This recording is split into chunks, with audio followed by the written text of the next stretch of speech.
Kippur, says Tshuva, you have to do Tshuva to prepare for Yom Kippur.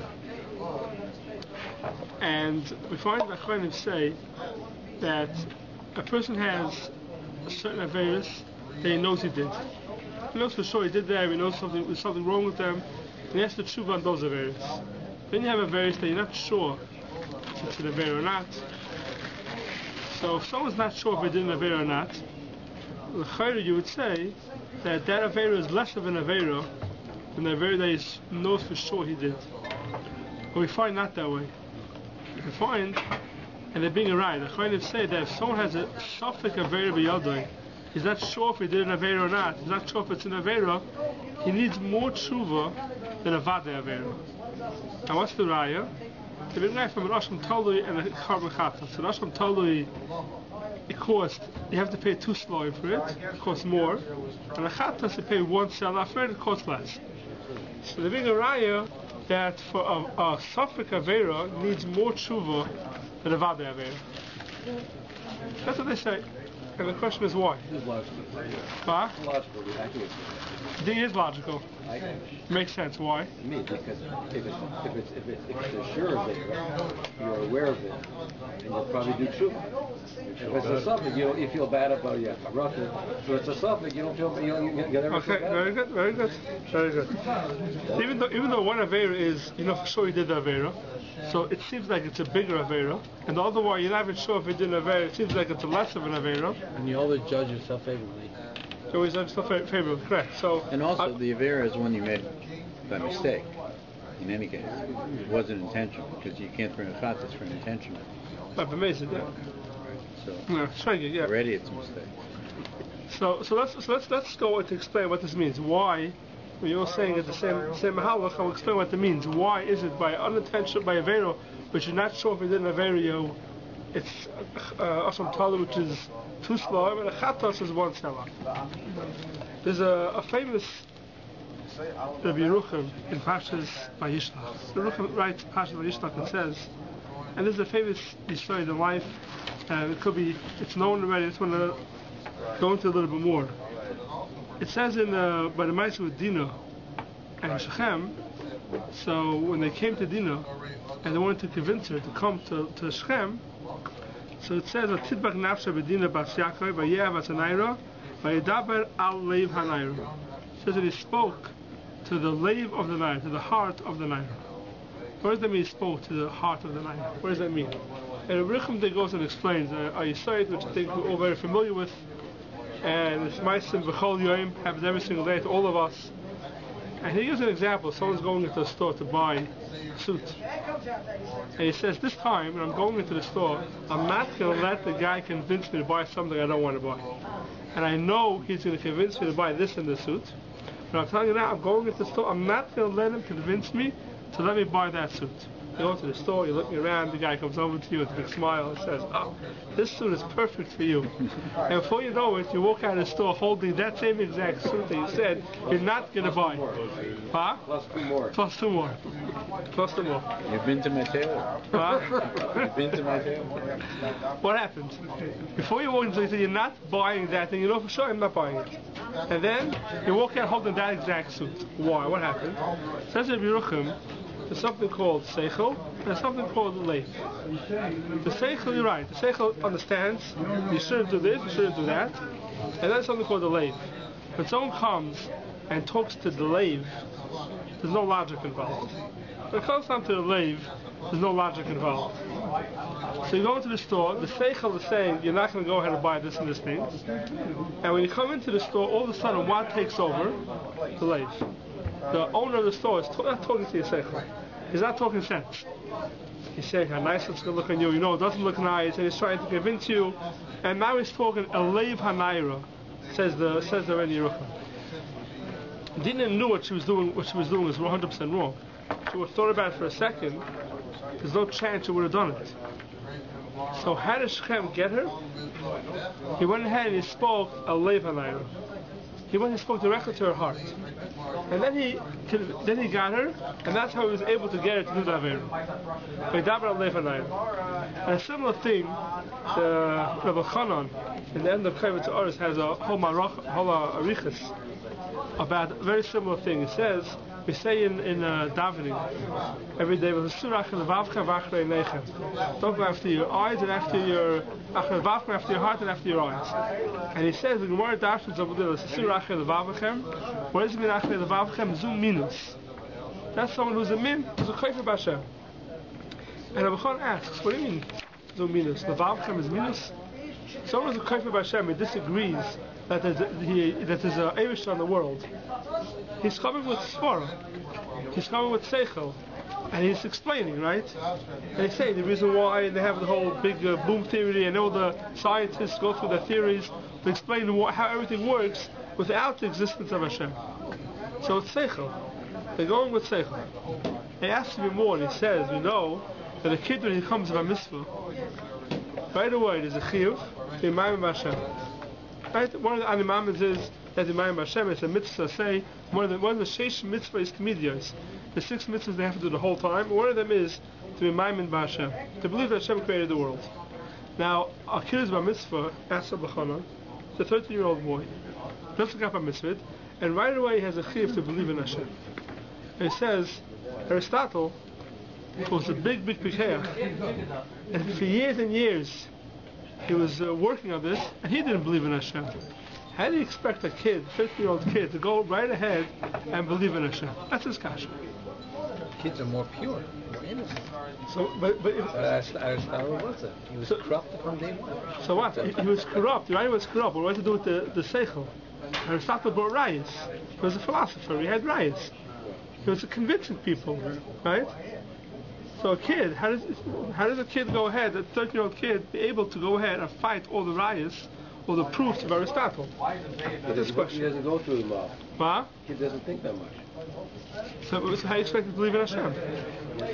Purity. Oh, so says Rabbi Chana that is a famous insight that if you ask any bar seichel, any person who thinks clear, without any other negius, if Hashem created the world, if there is a creator in the world, so there's no question about it. You see a person, how a person moves and all the complicated parts of the body, and you go say that it happened by itself, it's impossible. The seichel doesn't make sense to go ahead and say that a person and all the complications of a person's body happened by itself. It's impossible. So you have a pikeach like Aristotle, and he goes ahead and he's trying to convince the world that there's no Hashem. Where's the seichel? He was a smart person. Where's the seichel? Says Rabbi Chanan that Aristotle didn't start from the head. It started from the leg. The legs? The leg. The heart.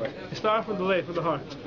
He didn't want to believe in Hashem. And he says, he goes into it, he says, it started from the corruption of Olam Hazeh. A person is totally involved in Olam Hazeh, and is totally involved in Gashmias and everything, then his slave gets attached to that, and he can't, automatically it affects the moyach, and the moyach can't think straight, the brain can't think straight. A kid who's 13 years old, who's not involved in everything that Aristotle going around involved in. That's an avera. Eye sees, heart wants, and the legs do the job. Right. Same idea. Same idea. Yeah. The eye sees, the heart wants, and the legs and the hands do the job. But there's something on the way, which is called the moyach. Very hard to get.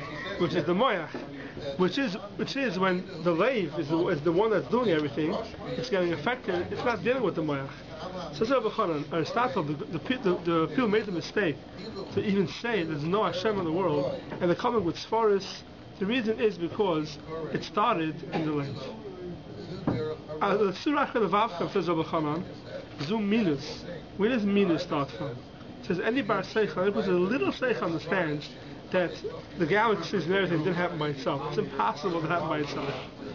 Where's it coming from? The person's lave is corrupt. The male, his seichel is not working correctly. So it's a Surah Al-Vavchem, Zoom minus. Why is it minus? Why is it lave? Why is minus in the lave? Minus is in the lave because if the lave is corrupt, then the moyach is corrupt. That's what the Chanan's is said over here. So now, we understand what Rabbi Yochanan said. Because if you go ahead and you tell Dina, Bas Yaakov, to go ahead and do the very that she did, and speak to her b'seichel, she would never have done it. Never mind, he spoke directly to Lev HaNaira, he spoke to her heart, and that's how he convinced her to do that very. So then he speak to her afterwards? Huh? The person says, I took her, and the next person gets No, but she was master. By Dabar Lev HaNaira, but still after the but yeah, said Nara, by Dabar, okay, she went. She took her. Okay. But afterwards, She was master. She stayed afterwards. But she still went. She still went, yeah. She was a tyrant to Dina. She was a tyrant to Dina. Didn't she first come out to see? yeah, she went to shul. Yeah, she went to, yeah. Right. And then he convinced her. Right. So you look at Rabbi Yochanan the Baruch how it goes through the whole thing of this way, Dabar Lev HaNaira. So we see from over here that there's something that we call by Dabar Lev HaNaira. You speak to the heart, and that's where the Averas come from. If any Avera person does in the Seichel, you speak to me, understand, it's an Avera, you shouldn't do it.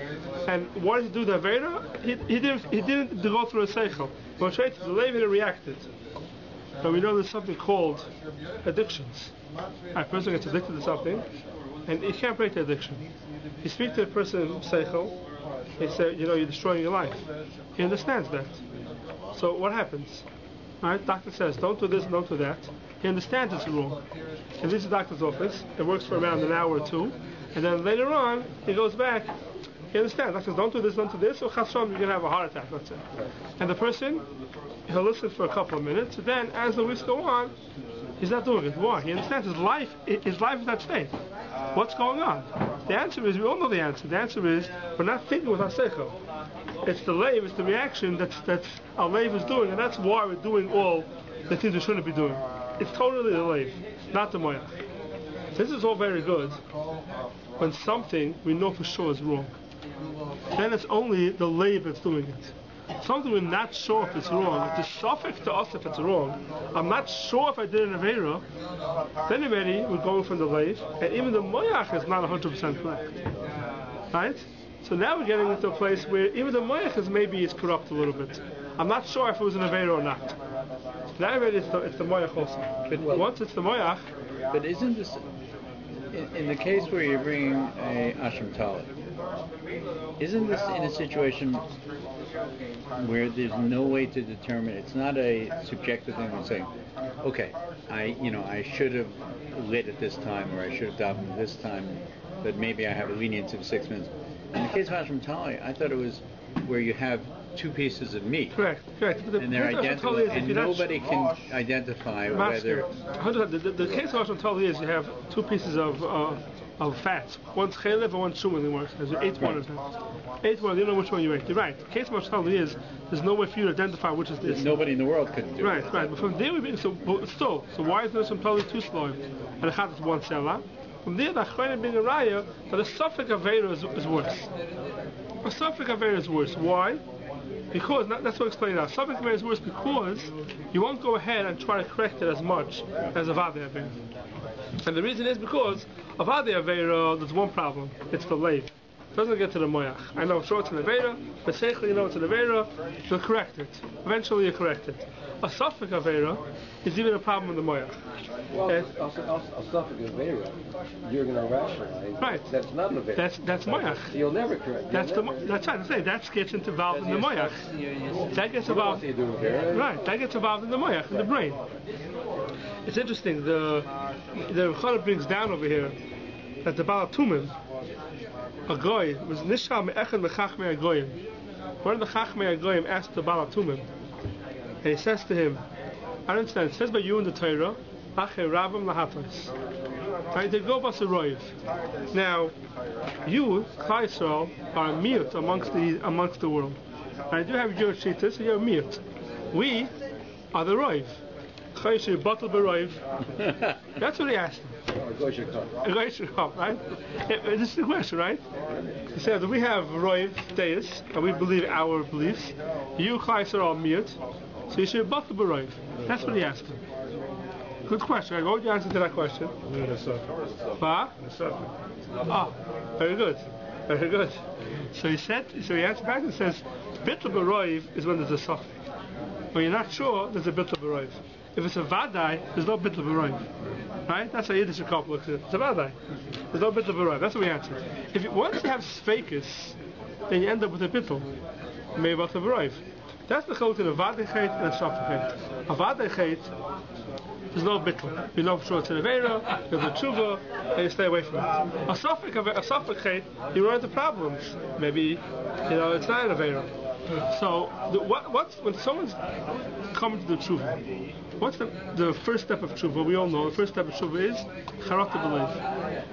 You have to have charata when you did wrong. Now, charata is what? What does charata mean? Think into what does charata mean? Charata is, I know I did something wrong. The moyach is clear, it's wrong. The leiv is what made me do it. Charata says, I have charata, I went after the leiv and not after the moyach. So that's easy. Such a tshuva is easy. You know something is wrong. It comes in kippur. Every Jew wants to be good. So what do? You have charata on the things that you went after your leiv. But something that is not clear in the moyach and not sure if it's an aveira, may not be an aveira, now when it comes to Yom Kippur, and you want to go ahead and do tshuva on it, there's not going to be a full charata. Because you're not sure it's an aveira at all, or not. Paying a higher fine will stop you from doing it again, okay? Because it hurts a little more. But is that enough? Because maybe still deep inside you say, maybe it's not a sin, but I'm not gonna do it because I don't want to pay so much money. So the question is, paying a high fine may make you think into it more to see if it's really an aveira. Make you think into it more. And I'll get to that in a second. I'll get to what the paying a higher fine helps, what it does for the future. I think there's something we missed here. It's not something that you rationalize. That's like a misunderstanding. It's actually something you can't know if but you did saying. With Ashram Tali. Right, you're right. So it's not what you're saying that, well, maybe yes, maybe that. No, but there's no way to know. So really the only argument is I should never find myself in a situation where I have two similar pieces of meat again. No, so it's not, well, maybe this was kosher. You're right. The case of Ashram Tali is where it's not possible to find out. Right. But the Chayim being a right from here, even if you're not sure if it's an aveira or not, it's the same thing. They make a dimmy, they create a comparison. As a raya. They use it as a raya, you're right. The case of Ashram Tali is that you have two pieces, you're not sure which is which, there's no way of finding out. But they bring a raya from there that any time you have a suffix aveira. Now, something doesn't mean only if it's impossible to find out. Something means also when it's possible to find out. I thought they're using that format. No, I understand that, but it's actually two very, very different things. Because I agree. My assumption is that if you don't know, and you could know, right, then you have a very serious liability because you should have known. Right. If I say, gee, on this should I be saying hamotzi or mazonos? I don't know, so I'm going to say she'akol. Right? Well, that's a very wrong thing to do. I should find out what is the right thing to say, and then say it at that point. Right? That's different than saying there's no way to know what is the composition of this food. There's no way to know it, so I have to say she'akol. Right. Two very different. 100%. The responsibility of the person who has rationalized something that he could have known and did not know, I think is a much greater one, and there's much less doubt in it in that situation. Gee, even if I didn't do it, I'm responsible to put myself in that position. I should bring a chattas. A chattas is a mistake. It's not an intentional. Right, but chattas is only by a vada avera. It's a sure an avera. And that's what I'm telling you is when you're not sure if what I did is an avera, and not only because I chelev and shumen. Even if I did something, I'm not sure if I did was an avera. I don't know. Again, it comes into favorism. You can't always avoid putting yourself in a situation like that. Like no, but what I'm saying is that in a situation where you could have known and you didn't know it, right? Okay. At that point, you have a much greater responsibility than if it was something that's impossible for you to know. I agree. I understand your difference. Okay, so now that we understand that that's why there's a difference between a vadai and a suffix and where it's coming from. It's interesting. The Achreinim say, what's wrong when we say a chet? What do we do? Every time you say chet, you hit your heart. Right? You ever wonder why you're doing that for? You're doing this way. Yeah, you're doing your head. Why? Every time you're doing a chet, we hit the heart. Why are we hitting the heart? The answer is because the place where the Avera is coming is not from the head. The head knows what's an Avera, what's not an Avera, and if you're not sure, you have to check in to make sure you find out what's an Avera. Where's the Avera coming from? Only from the heart. The heart is making you do the Avera. The Sahara exists in the heart. So, So, and I want to say something else. You see, the opposite by kapara. By the chait, we say, we hit the heart. Kaparas, right? We take kaparas, what do? We do over our head. Why are you doing kaparas over the head for? It's over the heart also. It's doing next to the heart, the kaparas. I thought it's supposed to be the body. So you're saying the head means the whole body. Okay, could be. If someone's lying down, you still do it over his head. So why is that? It could be pshat. It's interesting. We say, what is kaparas? Kaparas has 3 times. Chalefasi, Carbon. It's supposed to be carbon. It's like it's tachas, the carbon. Right? We say it's like a carbon. That goes for a carbon. But it's a kapara. That is the kapara, right? It's a kapara. The kapara we're saying goes on the Reish. The kapara goes on the Reish. Why the Reish didn't win over the Leif? The chait comes from the Leif. The kapara we need is on ourselves. Why we let the Leif win over the Reish? The Reish should win over the Leif. That's it. We're not powerful, right? Our Leif is not powerful. Our mind is not powerful enough to rule over the Leif. That's a Beinin and a Sadik. Huh? That's a Beinin and a Sadik. That's right. That's the level we're getting to.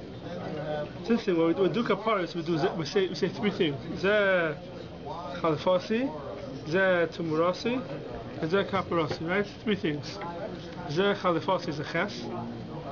Ze tumurasi is a tof, and kaparasi is a chof. Right? It was chatach, ches, tof, chof. You know when we do that? Everyone thinks to do this 3 times. There's a reason for it. It's brought down Allah. The reason is because Chof, Tes, Ches, Ches, Tof, Chof, Chatach is the Malach HaMamuna Al HaChaim. That's his name. We say Achoyse Chayim L'Chol Chai. We say in Chol Aminim. Achoyse Chayim L'Chol Chai is Ches, Tof, Chof. He is the Mamuna Al HaChaim. When we do Zeh Kaparasi, Zeh Kaparasi, Temerasi, we're saying we want to go L'Chaim, and the Ches, Tof, and the Chof of Chalefasi, Temerasi, Kaparasi is the Malach who's the Mamuna Al HaChaim. He should bring us the Malach is a Mamuna that he's in charge of giving out life. That Malach is a Mamuna of giving out life. We say by Kaparis, Chof, Ches, Tof, Chof, that he should be there and he should give us life. That's the minute part. That's his name. That's his name. Chatach. Ches, Tof, Chof is his name. So that's what we do with those 3 things. I was saying it's on the Reish because the Reish needs to go part of the fact that the Reish didn't go over the Leif. Now, the problem is every year we go through the same thing. Every year we say, understand Hashem, and our Leif won over our mind the whole year. This year it's going to change, right? And every year Hashem says, okay, this year it's going to change. What do we have to do, Taka? Right? What do we have to do, Taka, that should change? So, we all know, like I said before, you go to the store, the same thing, right? How do we take care of it? How do we make sure this is not going to be the same thing? So, we all know the Pashta is that there's certain guidelines. Person makes guidelines for himself. Certain things I don't go past this line, right? You go to the store, and you know you don't want that suit, and you say, that rack, I'm not going near, no matter what. No matter what happens. That rack, I'm not going near that rack, no matter what. Now when it comes time to Yom Kippur, we say to Hashem, listen, first thing is charata. We're telling Hashem we understand, we know what we want, we know what's supposed to be done, and it's easy. Because we all know what we're supposed to be doing, what good is. What Hashem wants us to step one step further, he wants. Hashem wants us one step further. Just take one initiative, take one step. It's not that I'm saying that, you know what? This year I'm going to make sure my mind wins over my life. Because we all know a person is not that way. The life wins over the mind most of the time. So what do? We say, this year I'm going to take one step, I'm going to do one thing that's before I get to the shaila of the Lev and the Moach. Before I come to the Lev and the Moach and having the fight beforehand. And say, you know what? Like we all know, the doctor said when you get to the chasana and they pull out those big tables at the end of the chasana with all the garbage on it, that's not good for you.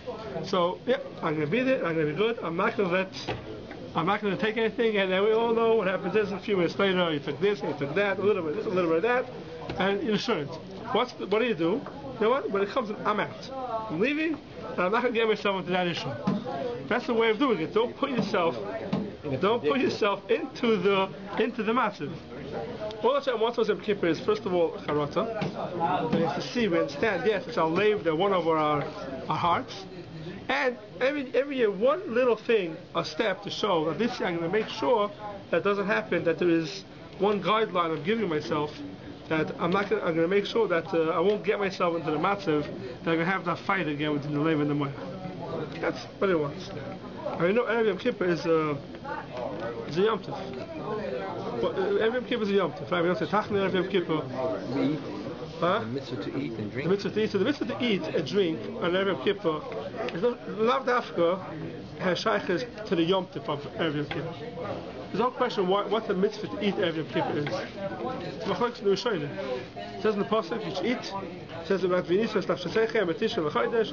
Gemara learns out you eat on the ninth day as if you fasted. Why? It says in the why. Some Rishonim say because by eating so much Erev Yom Kippur, it makes it harder for you to fast because you're used to eating. Some say just the opposite. It's a mitzvah to eat, you should prepare yourself to make it easier to fast. So the eating is different reasons why we eat the Erev Yom Kippur. But everyone agrees that Erev Yom Kippur is a Yom Tov. Tachna is no shaykhs to eating. You don't say Tachna Erev Yom Kippur. Right? What's the Yom Tov of Erev Yom Kippur? The Yom Tov is we know we're going into din and we feel betuach, we feel secure. We're going to come out. We're going to come out of the Yom Kippur forgiven and a good year. There's a minhag Erev Yom Kippur. A lot of people used to kreplach, right? 3 times a year. Why? Why do we eat 3 times a year? Hakesaka, right? You eat it 3 times a clap. You eat it on Yom Kippur, you clap achet. You eat it on Yishan Rabbah when you clap Yishanis, and on Purim when you clap Haman. Those are 3 times you eat kreplach. What's the inyan of eating kreplach? What's the inyan of eating it? No, it's covered. No, because it's covered. It's like a lave. I think it's covered. The reason is because there's a piece of meat inside, and it's covered with dough. And we're showing it's a Yom Tov. It's a hidden Yom Tov. That means we go ahead. We allow to do malach on that Yom Tov. It's not a regular Yom Tov. It's a hidden Yom Tov, right? Today by mincha, we're going to say tachna, even though tomorrow's a Yom Tov, right? Usually the day before Yom Tov, you don't say tachna. Today we're going to say tachna in most places. Why? Because it's a Yom Tov. It's not a regular Yom Tov like a real Yom Tov. There's another interesting halacha. Every Yom Kippur, if Yom Kippur falls down on Shabbos, so every Yom Kippur is Friday. You know, Shabbos beforehand. You don't say v'inoyam. Whenever there's a Yom Tov in the week, you don't say v'inoyam on the Shabbos beforehand. If every Yom Kippur falls down on Friday, you say v'inoyam. It's a Yom Tov. It is a Yom Tov, but not a full Yom Tov like a regular Yom Tov. It's a hidden Yom Tov. That's why we eat kreplach, a whole chest. Whenever you eat anything that's covered, it could be anything. You can do whatever you want, as long as it's something that's covered. And Allah said you shouldn't eat meat. Second suda for sure. People should not eat meat. Chicken. So the kreplach, people make the kreplach, put meat inside. So we should put chicken inside the kreplach. And Allah said you're not supposed to eat meat the second suda because whenever it comes up, makes you thirsty, it's hard to fast. There's a whole list of things you're not supposed to eat the second suda. One of them is meat. So it says basar oif you're allowed to eat because it comes up and it's yeah. So that's why we don't eat basar the second suda. There's 2 sudas really on everything. One in the morning and one in the afternoon. The morning one, people are more makeup to eat everything. The afternoon one, the more machmir not to eat meat. But chicken, you're not eat. Chicken you can eat. Put chicken into your kreplach. Potato. Potato. The new thing is potato. Yeah. No, but potatoes not. You should have potatoes in your kreplach, right? Why? Potatoes is not a chashuv thing. You take a chashuv thing, meat, and you cover it with something. If you take a piece of carrot and cover it, it's not. It is a chadav chashuv. That's what is the shaila. If it's bishul, has to be bishul or not. That's about potatoes. Yeah, because it's something that is very eichel by a melech. Yes, the The question whole of potatoes shaila, is. it is or not. That's Yeah, it's the so question. those who keep it is like me. Uh-huh. I have no problem. Potatoes And is if fine. it covered potatoes also. Yeah, kids don't like it. Not a lot of people like chicken or meat inside. They throw it out to The waste. status of potatoes keep changing, right? Over generations. What it is. By melech. Little Who's the potatoes melech? now are considered to be Potatoes are new, Michael. Potatoes wasn't around. That's right. Wasn't around for all these years? No, potatoes are No, new it's thing. not anymore. Really? Potatoes are new thing. They never had potatoes. What's happening? They knew it was a hot thing in the ground. Didn't know what it was. They didn't cook it and become soft. Some people make a chocolate out of potatoes, you know that? Like what? Some people make a chocolate out of potatoes. Yeah. The what's it called again? So in the Siddur, what's the name again? No, forgot the name. They make Heard of endive. forgot the name already. They make a shahak out of potatoes. It's a new thing, and that's exactly called something that grows from the ground, really, and it's can't be eaten the way it's grown. So they make a shahak out of it.